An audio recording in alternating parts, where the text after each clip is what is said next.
Where 35 people are feared dead after the bus they were traveling in overturned in Mwingi County.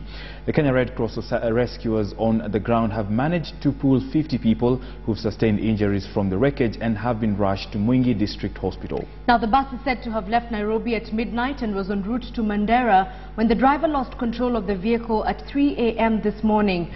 According to our reporters on the ground, the bus is a 60-seater and was carrying 85 passengers on board. Among the dead are 9 students of Mount Kenya University who were headed to Mandera to vote in Monday's election. We're now joined by Paul Mutua by way of telephone. He's our reporter currently on the ground to give us more details of this story. Mutua, just to confirm to us, first of all, that the bus was indeed overloaded. We're hearing reports that the bus was carrying up to 85 people. Thank you, Edith.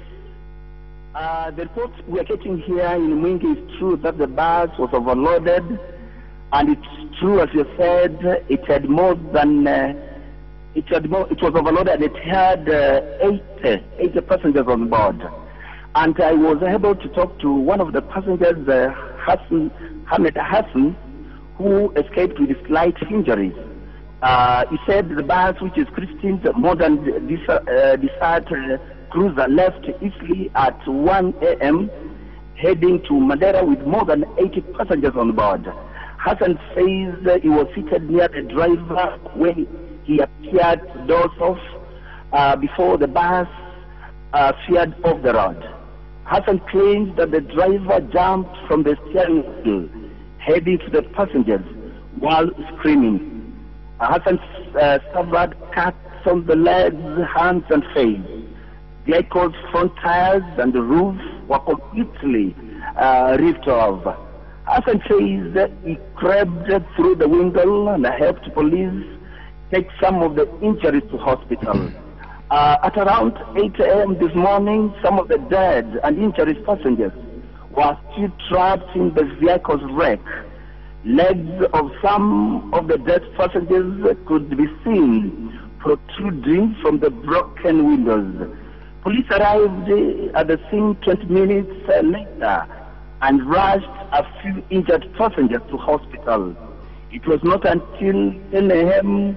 when the mangled wreck of the bus finally lifted. Now, Paul, allow me to jump in. Paul? Who led the rescue operation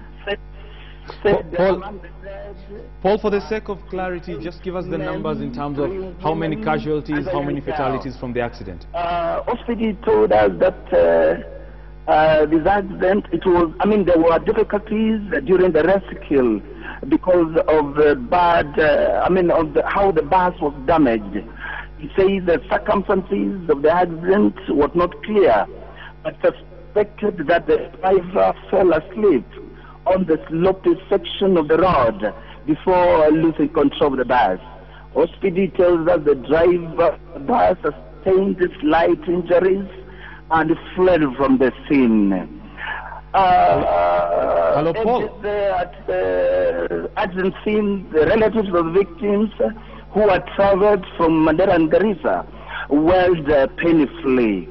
Blood stains and personal events littered the scene.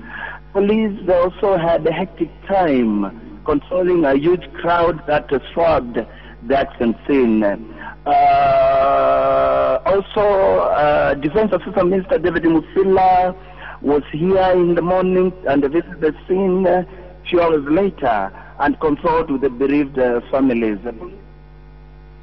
Well, we've been speaking to our reporter on the ground, Paul Mutua, who is at Mwingi currently, where an accident late last night occurred and has claimed the life of 35. Of course, rescue operations by the Kenya Red Cross underway. More than 50 people have been pulled from that site, and our reporter Asha Mwili is en route there and will be bringing us detailed report as and when she gets there. Okay, and just because that particular phone conversation might not have been very clear, let's just reiterate some of the details. He says that eyewitness reports indicates that the driver fell asleep on the wheel on a slope towards Garissa, and that's when he got up, was alarmed and he jumped to the passenger's side, losing control of the vehicle.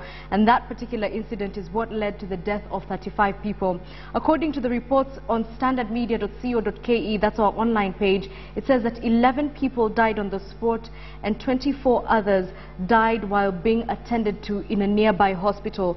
The scenes that Mutua is talking about, very grisly scenes, obviously saying body parts were just hanging loosely on the wreckage, that the bus was so badly damaged it hampered police rescue efforts, and that's according to the Mwingi OCPD, Kipkemboi Birir. And as Bonitunya has said, our other reporters are currently en route and will bring you more details of this very shocking story later on.